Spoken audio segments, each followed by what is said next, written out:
Welcome to MVD films. இன்னைக்கு நம்ம பார்க்க போகிறது 2022 வெளியான ஒரு வெப் சீரிஸு. இந்த படத்தோட கான்செப்ட் நம்ம நிறையா படத்தில் பார்த்துருப்போம், நிறையா நியூஸ்லேயும் அதை பற்றி கேட்டிருப்போம். ஆனால் இந்த வெப் சீரிஸில் அதை ரொம்ப டிஃப்ரெண்ட்டாக ஹேண்டில் பண்ணியிருப்பாங்க. கண்டிப்பாக சொல்கிறேன், இதை கடைசி வரைக்கும் பாருங்கள், உங்களுக்கு பிடிக்கும். இது 1998 ஓப்பன் ஆகுது. ஒரு இருண்ட அறையை காமிக்கிறாங்க. பார்த்தீங்கன்னா அங்கே ஸ்ட்ரகிள் நடந்ததுக்கான அறிகுறி அந்த ரூம் ஃபுல்லாக தென்படுது. அந்த ரூமோட தரம் முழுக்க ஏகப்பட்ட இடத்துல ரத்தம் சிந்தி கிடக்குது. அங்கே இருக்கிற பொருள்கள்லாம் உடஞ்சி கிடக்குது. பக்கத்திலே பார்த்தீங்கன்னா ஒரு அம்மா செத்து கிடக்குறாங்க. அவங்க பக்கத்தில் ஒரு குழந்தை உட்காந்து அழுதுட்டு இருக்கு. அந்த குழந்தை பேரு சாம். யாரோ பணத்துக்காகவோ நகைக்காகவோ இந்த வீட்டுக்குள்ள புகுந்து இந்த அம்மாவை கொலை பண்ணியிருக்காங்க. அம்மா செத்ததும் கூட தெரியாம பசிக்கு அந்த குழந்தை அழுதுட்டு இருக்கு. அம்மா செத்து போயிட்டாங்க அப்படின்னு ரியலைஸ் பண்ண தெரியாத அந்த குழந்தை அவங்க அம்மா கிட்ட இருந்து பால் குடிக்க ஆரம்பிக்குது. உண்மையிலே இது ரொம்ப டச்சிங்கான சீன். இப்போ 2022 காமிக்கிறாங்க. அந்த குட்டி பொண்ணான சாம் இப்போ ஒரு பெரிய பொண்ணா ஒரு மார்ச்சுவரியில் எம்பால்மிங் பண்ற வேலை பார்த்துட்டு இருக்கா. இந்த எம்பால்மிங் என்ன அப்படின்னா, நடிகர்கள் தலைவர்கள் எல்லாம் இறந்ததுக்கு அப்புறம் அவங்கள கடைசி அஞ்சலிக்கு வச்சிருப்பாங்க இல்லையா, அப்போ அவங்க முகத்தை பார்த்தீங்கன்னா தெரியும், ரொம்ப பொலிவாக இருக்கும், ஒரு சின்ன சுருக்கம் இருக்காது, பளிச்சுன்னு இருக்கும். அதுக்கு காரணம் இந்த எம்பால்மிங் தான். அந்த வேலையை தான் இப்போ சாம் பண்ணிட்டு இருக்கா. தன்னோட இறந்து போன அம்மாவோட மார்பில் இருந்து பால் குடிச்சதால இறந்தவங்க கூட ஸ்பெஷலாக தான் கனெக்ட் ஆகணும் அப்படின்னு இந்த வேலையில் சேர்ந்திருக்கா. தன்னோட வேலையை ரொம்ப கனக்கச்சிதமாக பண்ணுவா. இதை பார்த்து பாராட்டின அந்த மார்ச்சுவரி டைரக்டர், ஹார்ட் ஒர்க்கு என்னைக்குமே உன்னை கைவிடாது, அதோட பலன் பார்த்தீங்கன்னா இப்போ உன் கை மேல உனக்கு அடுத்த மாசத்துல இருந்து இப்ப நீ வாங்குற சம்பளத்தோட 2 மடங்கு அதிகம் அப்படின்னு சொல்லிட்டு போறாரு. இதை கேட்டோன்னே நம்ம ஹீரோயினுக்கு பயங்கர சந்தோஷம். சீக்கிரமா வீட்டுக்கு ஓடி வந்து அவங்க பாய் ஃப்ரெண்டான ஜெஸ்ஸி கிட்ட இந்த விஷயத்த சொல்றாங்க. சந்தோஷப்பட்ட ஜெஸ்ஸி, நம்ம இன்னைக்கு ஒரு பார்ட்டி கொண்டாடிடலாம் அப்படின்னு சாம் கிட்ட சொல்றாரு. ஜெஸ்ஸி பாத்தீங்கன்னா ஒரு டிஸ்ட்ரிக்ட் அட்டார்னியா ஒர்க் பண்ணிட்டு இருப்பாரு. இவங்க 2 பேரும் லிவ் இன் டுகெதர்ல வாழ்ந்துட்டு இருக்காங்க. இந்த சந்தோஷத்தை கொண்டாடுற வகையில சாம் ஜெஸ்ஸி பக்கத்துல நெருங்கவும் ஜெஸ்ஸி ஒரு சின்ன புன்னகையில மறுத்தர்றாரு. அதுக்கு காரணம் என்னன்னு பாத்தீங்கன்னா, என்னதான் சாம் வீட்டுக்கு வந்து குளிச்சாலும் அந்த ஃபார்மலினோட ஸ்மெல் அவ உடம்புல அடிச்சுட்டே இருக்கிறதால ஜெஸ்ஸி சாம் கூட இன்டிமேட்டா இருக்கிறதுக்கு ரொம்ப டிஸ்கம்ஃபர்ட்டா ஃபீல் பண்றாரு. அந்த சமயத்துல தான் தன்னோட தோழி கிட்ட ஜெஸ்ஸியோட இந்த நடவடிக்கையை பத்தி சாம் பேசிட்டு இருக்காங்க. அப்பதான் ஒரு ஃப்ரெண்டு, நீ ஏன் இந்த வேலையை விட்டுட்டு வேற ஒரு வேலையை பார்க்க கூடாது அப்படின்னு சொல்லும்போது ஜெஸ்ஸி அதை மறுத்தர்றா. நான் இந்த வேலையில ரொம்ப சந்தோஷமா இருக்கேன், எனக்கும் இந்த வேலைக்கும் ஒரு டீப் கனெக்ஷன் இருக்கு, ஸோ என்னால இதை விட்டு வெளியே வர முடியாது அப்படின்னு அவ சொல்றா. அப்பதான் இன்னொரு ஃப்ரெண்டு கேட்கறா, சரி உனக்கு ஜெஸ்ஸி வேணுமா உன் வேலை வேணுமான்னு கேட்டா நீ என்ன சொல்லுவ? அதுக்கு பதில் எதுவும் சொல்லாம சாமும் சிரிச்சு மழுப்பிடுறா. அன்னைக்கு பாத்தீங்கன்னா சாம் ஒரு டெட் பாடியை ரெடி பண்ணிட்டு இருக்கா. அந்த சமயத்துல சார்லி அப்படிங்கிற அந்த இன்னொரு டெட் பாடியை உள்ள கொண்டு வரான். அவனுக்கு இங்க என்ன வேலைன்னு பாத்தீங்கன்னா, இறந்தவங்களை இந்த மார்ச்சுவரி கொண்டு வர்றது, அதுக்கப்புறம் அவங்கள குழி தோண்டி புதைக்கிற வரைக்கும் எல்லா வேலையும் சார்லி தான் பார்ப்பான். அப்பதான் சாம் ஒரு விஷயத்த பாக்குறா. அந்த இறந்து போயிருந்த பெண்ணோட காதுல சார்லி ஏதோ பேசிட்டு இருக்கிறத பாக்குறா. அவளுக்கு இது ரொம்ப ஆச்சரியமா இருக்கு. தன்னோட வேலையை முடிச்சுட்டு வெளியே வரும்போது சாம் சார்லியை மீட் பண்றா. ஆமா, நீ அந்த டெட் பாடி கூட என்ன பேசிட்டு இருந்த அப்படின்னு சாம் கேட்கவும் கொஞ்சம் வெக்கப்பட்டுட்டே சார்லியும் சொல்ல ஆரம்பிக்கிறான், நான் அவங்களுக்கு நன்றி சொல்லிட்டு இருந்தேன், அவங்களோட கடைசி காரியங்களை எல்லாம் செய்யறதுக்கு என்னை அனுமதிச்சதுக்காக அவங்களுக்கு நன்றி சொல்லிட்டு இருந்தேன். உலகத்திலேயே ரொம்ப புனிதமான வேலை எதுன்னு என்ன கேட்டீங்கன்னா, செத்துப்போன இந்த ஆத்மாக்களை மரியாதையோட அனுப்பிச்சு வைக்கிறது தான். அதுக்காகத்தான் நான் அவங்களுக்கு நன்றி சொல்லிட்டு இருந்தேன் அப்படின்னு சார்லி சொல்லவும் இதை கேட்டு சாம் ஒரு நிமிஷம் நெகிழ்ந்து போயிடுறா. என்ன மனுஷன்டா இவன் அப்படிங்கிற மாதிரி அவ ஃபீல் பண்ண ஆரம்பிக்கிறா. இப்போ அன்னைக்கு நைட்டு எப்படியும் ஜெஸ்ஸி கூட ஒன்னா இருந்துடணும் அப்படிங்கிறதுக்காக புது சென்ட் பாட்டெல்லாம் வாங்கிட்டு போய் குளிச்சுட்டு கிழிச்சிட்டு அந்த சென்டெல்லாம் போட்டுட்டு ஜெஸ்ஸி பக்கத்துல வர இந்த ட்ரிக்கு ஒர்க் அவுட் ஆகுது. ஜெஸ்ஸியும் சாமும் ஒன்னா இருக்க ஆரம்பிக்கிறாங்க. அப்பதான் சம்பந்தமே இல்லாம சாமுக்கு சார்லியோட நினைவுகள்லாம் வந்துட்டு போகுது. மறுநாள் சார்லியும் சாமும் மார்ச்சுவரியில ஒரு முக்கியமான டாபிக்கை டிஸ்கஸ் பண்ணிட்டு இருக்காங்க. உங்களோட முக்கியமான டிஸ்கஷன் என்னன்னா, செத்ததுக்கு அப்புறம் நம்மளுக்கு என்ன ஆகும், ஒவ்வொரு கல்ச்சர்லயும் அதை பத்தி என்ன சொல்லியிருக்காங்க அப்படிங்கறத ரொம்ப டீப்பா டிஸ்கஸ் பண்ணிட்டு இருக்காங்க. 2 பேத்துக்குமே இது ரொம்ப பிடிச்ச டாபிக்ங்கனால அந்த டிஸ்கஷன் ரொம்ப நேரம் போகுது. சாம் கிட்ட சார்லியும் என்ன சொல்றான்னா, எக்காரணத்து கொண்டும் இந்த வேலையை மட்டும் விட்டுறாதீங்க சாம், இது ரொம்ப புனிதமான வேலை அப்படின்னு சொல்லவும் சாமும் தலையாட்டுறா, நான் எக்காரணத்து கொண்டும் இதை விடமாட்டேன் சார்லி அப்படின்னு. அந்த சமயத்துல தான் சார்லி எதுக்காக இந்த வேலைக்கு வந்தான் அப்படிங்கிறத சொல்றான். ஒரு குடிகார டிரைவரால தன்னோட குடும்பத்தையே இழந்து வாழ்க்கையை வெறுத்து தான் தான் இந்த மார்ச்சுவரி வேலைக்கு வந்திருக்கேன். இந்த வேலையை செய்யும்போது எனக்கு மனசுக்குள்ள ஒரு ஆறுதல் கிடைக்குது அப்படின்னு அவன் சொல்ல சாம்க்கு ரொம்ப டச்சிங் ஆகுது. தன்னோட வாழ்க்கையில் நடந்ததை பற்றி சாம் யாருக்கிட்டும் இது வரைக்கும் டிஸ்கஸ் பண்ணதில்லை. அதை பற்றி சொல்லலாம் அப்படின்னு வாயெடுக்கும்போது ஜெஸ்ஸி கிட்ட இருந்து ஃபோன் வருது. சரி, நம்ம இன்னொரு நாளைக்கு இதை பற்றி பேசிக்கலாம் அப்படின்னு சொல்லிட்டே ஃபோன் எடுக்கிறா. என்னோட அப்பா அம்மா உன்னை பார்க்க வந்திருக்காங்க, கொஞ்சம் சீக்கிரம் வரையா அப்படின்னு சாமை கேட்கவும், இதோ இப்போ வந்துட்டேன் அப்படின்னு சொல்லிட்டு சாமும் அங்கேருந்து கிளம்பி வேக வேகமாக வீட்டுக்கு போறா. வீட்டுக்கு வந்த சாமுக்கு ஒரு அதிர்ச்சி காத்திருக்கு.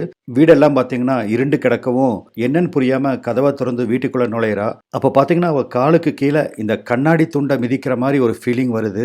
அந்த ரூம் ஃபுல்லா ரத்தம் சிந்தி கிடக்கிறத பார்க்கறா. இதை பார்த்த உடனே சாமுக்கு அவங்க அம்மாவோட ஞாபகம் வந்துடுது. அன்னைக்கு நடந்த அந்த நிகழ்ச்சியும் ஞாபகம் வர அப்படியே வெடிச்சு அழுக ஆரம்பிக்கிறா. திடீர்னு பார்த்தீங்கன்னா இப்போ லைட் வருது. சர்ப்ரைஸ் அப்படின்னு ஜெஸ்ஸி அவ பக்கத்தில் வர அங்கே பார்த்தீங்கன்னா ஏகப்பட்ட கெஸ்ட் சாம்காக வெயிட் பண்ணிட்டு இருக்காங்க. இதெல்லாம் ஜெஸ்ஸியோட பிளான் போல இருக்கு. என்ன சொல்லியுமே ஜெஸ்ஸியால அழுதுட்டு இருக்க சாமை கண்ட்ரோல் பண்ணவே முடியல. ஏன்னா அவளுக்கு அந்த பழைய ஞாபகமெல்லாம் வந்து உடம்பெல்லாம் உதற ஆரம்பிக்குது. அவங்க காலுக்கடியை போட்டிருந்ததெல்லாம் இந்த ஓட்ஸ், அப்புறம் ரத்தம் வர மாதிரி இருக்கிறதுக்கெல்லாம் வந்து பார்த்தீங்கன்னா இந்த ரோஜா பூவை பிச்சு போட்டிருக்காங்க. அந்த இருட்டுக்கு அது ரத்தம் மாதிரியே தெரிஞ்சிருக்கு. அதனால சாமுக்கு அதிலிருந்து ஓவர் கம் பண்ண முடியாம ரொம்ப ஸ்ட்ரகிள் ஆகிறா. சார்லி எத்தனையோ அவளை கம்ஃபர்ட் பண்ண பார்க்கறான், ஆனா முடியல. திடீர்னு ரொம்ப ஹிஸ்டீரிக்கலா சாம் கத்த ஆரம்பிக்கிறா. நான் உனக்கு பொருத்தமானவளே கிடையாது, ஒரு நார்மலான உன்ன மாதிரியே ரொமான்டிக்கா இருக்கிற ஒரு பொண்ணை பார்த்து கல்யாணம் பண்ணு, என்னை விட்டுரு அப்படின்னு கத்திட்டே சாம் அங்கிருந்து போகவும் சர்ப்ரைஸ் கொடுக்கலாம் அப்படின்னு நினைச்ச சார்லிக்கு ஒரு பெரிய பல்ப் கிடைக்குது. வந்திருந்த அத்தனை கஸ்டும் ரொம்ப டிசப்பாயிண்டடா ஃபீல் பண்றாங்க. அந்த நிகழ்ச்சியை தொடர்ந்து சாம் ஜெஸ்ஸி கூட முகம் கொடுத்து பேசிக்காம இருக்கா. அன்னைக்கு பாத்தீங்கன்னா மார்ச்சுவரிக்கு ஒரு புது பாடி வந்திருக்கு. பேப்பர் ஒர்க்ல அந்த டெட் பாடியோட நேம் ஜான் அப்படின்னு போட்டிருக்கு. ஒவ்வொரு தடவை அங்க டெட் பாடி வரும்போதும் ரொம்ப மனசு கணக்கத்தான் அந்த போர்வியை விளக்குவா. அது போலதான் இன்னைக்கு அந்த பாடியை போத்தி இருக்கிற அந்த போர்வியை விளக்கி பார்த்த சாமுக்கு ஒரு பெரிய அதிர்ச்சி காத்திருக்கு. செத்தது வேற யாரும் இல்ல, சார்லி. அவன் செத்ததுக்கான காரணம் பாத்தீங்கன்னா ட்ரக் ஓவர் டோஸ் அப்படின்னு போட்டிருக்கு. சாமுக்கு என்ன பண்றதுன்னே தெரியல. எனக்குன்னு ஆறுதலா பேசுறதுக்கு நீ ஒருத்தன் தாண்டா இருந்த, நீயும் போயிட்டியா, இப்ப நான் என்னடா பண்ணுவேன் அப்படின்னு இப்ப அவன் பக்கத்துல ஏறி படுத்துட்டு அவனை கிஸ் பண்ண ஆரம்பிக்கிறா. ஏண்டா என்ன விட்டு போனேன், நம்ம ரெண்டு பேருக்குள்ள ஒரு நல்ல பாண்டிங் இருந்துச்சு. அந்த சமயத்துல தான் அவன் மேல ஏறி உட்கார்ந்துட்டு அவன் கூட இன்டிமேட்டா இருக்க ஆரம்பிக்கிறா. பொதுவா சின்ன வயசுல இறந்து போறவங்களுக்கு எரெக்ஷன் ரொம்ப நேரத்துக்கு இருக்கும். அப்படிதான் இப்ப சார்லிக்கும் இருக்கு. ஏற்கனவே பாய் ஃப்ரெண்டால அப்செட்டு, சார்லியோட மரணம் அப்படின்னு இப்ப அவன் கூட ரொம்ப இன்டிமேட்டா இருக்க ஆரம்பிக்கிறா. அப்ப பாத்தீங்கன்னா டப்புன்னு அவனோட கை அவ தொடைய பிடிக்கவும் என்னமோ ஏதோன்னு எகிரி குதிச்சு அங்கிருந்து ஓடி போய் ஒரு ஓரமா ஒளிஞ்சுக்கிறா. இங்க என்ன நடக்குதுன்னு புரியாம ரொம்ப அதிர்ச்சியா மூச்சு வாங்க ஒரு இடத்துல உட்கார்ந்துருக்கா. இப்ப மெதுவா எட்டி பாக்குறா. அந்த ஸ்லாப்ல இப்ப அந்த டெட் பாடி இல்ல. ஒவ்வொரு ரூமா வந்து தேடி பாக்குறா, எங்கேயுமே இல்ல. காரிடர்ல ஓடி வரும்போது தான் வெளியே உயிரோட சார்லி நின்றுட்டு இருக்கிறத பாக்குறா. பயங்கர கோபமா அவன் பக்கத்துல வந்து என்ன இது அப்படின்னு கேட்கவும் அவனும் ரொம்ப கூலா, இதோ பாரு, மூச்சு அடக்கிறதுக்கு நான் ஒரு பில் போட்டிருந்தேன், அது போல நான் செத்ததை நீ நம்பணும் அப்படிங்கிறதுக்காக ப்ராஸ்தட்டிக் மேக்கப் எல்லாம் போட்டிருந்தேன் அப்படின்னு சொல்லி சிரிக்கிறான். சாமுக்கு ரொம்ப அவமானமா இருக்கு. செத்து போயிட்டான்னு நினைச்சு இவங்கிட்ட போய் செக்ஸ் வச்சுட்டோமே. தம் மேல ஏற்பட்ட கோபம் இப்ப சார்லி மேலையும் திரும்புது.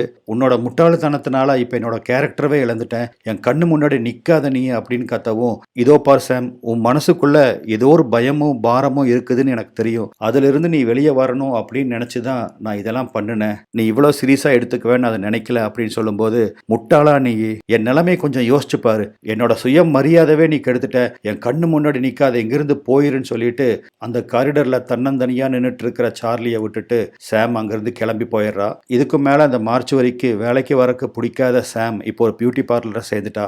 மாசங்கள் உருண்டோடுது.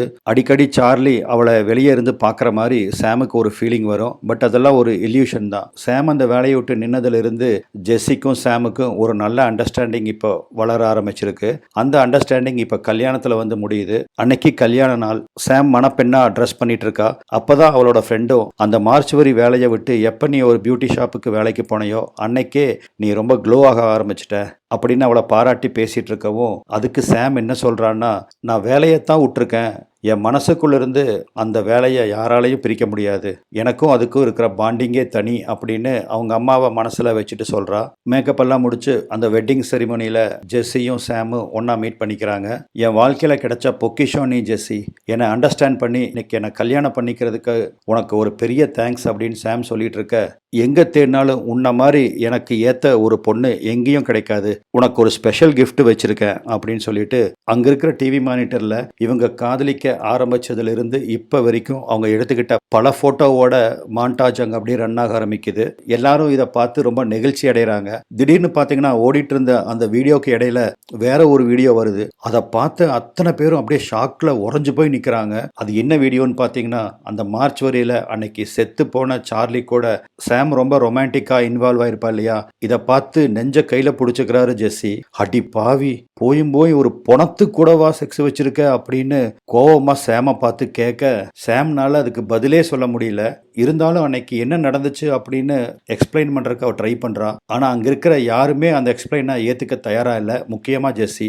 எப்படி ஏத்துக்க முடியும்? தான் கல்யாணம் பண்ண போற பொண்ணு ஒரு டெட் பாடி கூட செக்ஸ் வச்சிருக்கா அப்படின்னா யாருதான் அந்த பொண்ணை ஏத்துக்குவாங்க? அருவருப்பா இருக்காதா சொல்லுங்க?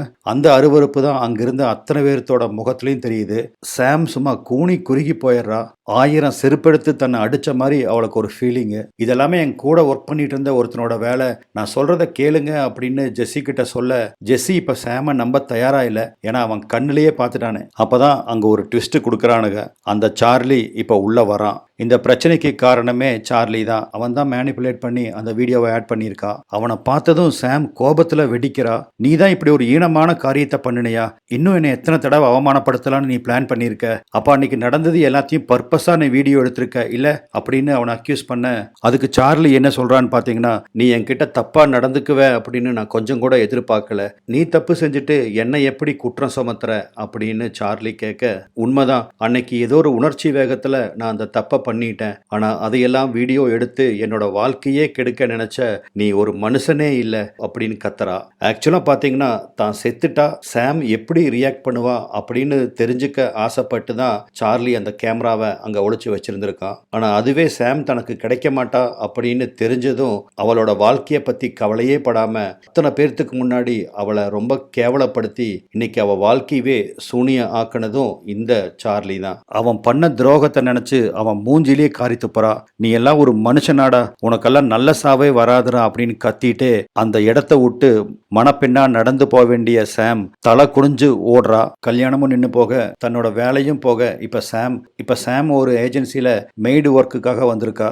சாமோட ப்ரொஃபைலை பார்த்த அந்த மேனேஜர் இந்த வேலை கண்டிப்பாக உங்களுக்கு கொடுக்குறேன் அப்படின்னு சொல்கிறான். அந்த சமயத்தில் தான் சாம் யார் அப்படின்னு தெரிஞ்ச அங்கே ஒர்க் பண்ணுற பொண்ணு அந்த மேனேஜர்கிட்ட போய் ஏதோ பேசவும், அந்த மேனேஜரும் சாம் கிட்ட வந்து நீங்கள் செஞ்ச செயலால் இங்கே வேலை உங்களுக்கு கிடைக்காது, ஐம் சாரி அப்படின்னு சொல்கிறான். எங்கே போனாலும் சாம்க்கு இந்த நிகழ்ச்சியே எமனா வந்து மாட்டுது. அப்போ தான் காரில் உட்காந்துட்டு இருக்கும்போது இன்ஸ்டாகிராமில் ஜாம்பி அப்படின்னு போட்டு சாமோட அந்த ஃபோட்டோவை போட்டு எல்லாரும் கலாய்ச்சிட்டு இருக்கானுங்க. அந்த வீடியோ சொல்ல ரொம்ப வைரலாக போயிட்டு இருக்கு. இதெல்லாம் பார்த்து சாம் ரொம்ப நொந்து போயிடுறா. ஒரு காஃபி ஷாப்புக்கு போனாலும் கூட அங்க பல பேர் ஜாம்பி வந்துட்டா அப்படின்னு தான் அவளை குறிப்பிடுறாங்க. கூட பழகின ஃப்ரெண்ட்ஸே இப்ப அவளை பார்த்தா முகத்தை திருப்பிக்கிறாங்க. ஏமாற்றம், துரோகம் அப்படின்னு அத்தனைக்கும் ஆளான சாம் ஒரு ஹேண்ட் கன் சப்ளையர் கிட்ட ஒரு கன்னு வாங்குறா. ஏதோ ஒரு திட்டத்தோட தான் கார்ல வெயிட் பண்ணிட்டு இருக்க. அந்த சமயத்துல இவளை கிராஸ் பண்ணி போற சார்லியோட காரை பார்த்துட்டு காரை ஃபாலோ பண்ணிட்டே வரா. சார்லி அவன் குழி வெட்டுற வேலையில ஈடுபட்டிருக்கான். இப்ப அவன் பின்னாடி வந்த சாம் அவன் மேல துப்பாக்கியை வைக்கிறா. என் வாழ்க்கையை நாசம் பண்ணிட்டு நீ எதுவும் நடக்காத மாதிரி எவ்வளவு ஜாலியா வாழ்ந்துட்டு இருக்க இல்ல அப்படின்னு வெறி பிடிச்சவ மாதிரி அவ கத்த ஆரம்பிக்கிறா. இதோ பார் சாம், இப்பவும் சொல்றேன், நான் உன்னை லவ் பண்றேன். உன் மனசுல இருக்கிற பயம் வெளியே வரணும் அப்படிங்கறதுக்காக தான் நான் அதெல்லாம் பண்ணினேன். நான் ஏதாவது தப்பா பண்ணியிருந்தா ரொம்ப சாரி அப்படின்னு அவன் சொல்லவும், சாரியா? உன் சாரி யாருக்குடா வேணும்? இப்ப நீ புதைக்கிற பாத்தியா, அந்த பொணம் மாதிரி ஆயிடுச்சுடா என் லைஃப். உயிரோட தான் நான் இருக்கேன், இருந்தாலும் நான் ஒரு பொணம் மாதிரி தான்டா எனக்கு ஃபீல் ஆகுது. இன்னைக்கு என்ன ஊரே காரி துப்புதுடா அப்படின்னு கேட்டுட்டு அவ தலையில கண்ணு வைக்க, ஒரு நிமிஷம் பொறு, சுற்றாத, நான் உன்னை ரொம்ப லவ் பண்றேன் சாம். நம்ம 2 பேரும் ஒன்னா வாழணும்னு ஆசைப்படுறேன். நீ என்ன நினைக்கிற? நம்ம வேற எங்காச்சும் போய் சந்தோஷமா நம்மளோட வாழ்க்கையை தொடங்கலாம் அப்படின்னு அவன் சொல்லிட்டு பக்கத்துல வர துப்பாக்கி எடுத்து அவன் வயிற்றுலயே பட்டுன்னு சுட்டுறா. வெட்டி வச்ச குழிக்குள்ளேயே அந்த நாய் பொத்துன்னு போய் விழுகுது. அவன் விழுகவும், இதுக்கு மேல நான் இருந்து என்ன பண்ண போறேன் அப்படின்னு கீழே விழுந்த அவன் பாடி மேலேயே இவளும் போய் படுத்துக்கிறா. ஆட்டோமேட்டிக்கா அங்க மேல இருந்து கொட்டுற அந்த மெஷின்ல இருந்து இப்ப அவங்க மேல அப்படியே மண்ணு கொட்ட ஆரம்பிக்குது. இதோட இந்த வெப் சீரிஸும் முடியுது. எப்படி இருந்துச்சுங்க? நான் சொன்ன மாதிரி டிஃப்ரெண்ட்டாக இருந்துச்சா? உங்களுக்கு பிடிச்சிருந்ததா இல்லையா அப்படிங்கிறத கமெண்ட்ல தெரிவிங்க. இதே போல் அடுத்தடுத்த வீடியோக்களில் நம்ம சந்திக்கலாம். அதுக்கு நம்ம சேனலை சப்ஸ்கிரைப் பண்ணி இணைந்திருங்கள். இந்த வீடியோவை பார்த்ததுக்கு நன்றி.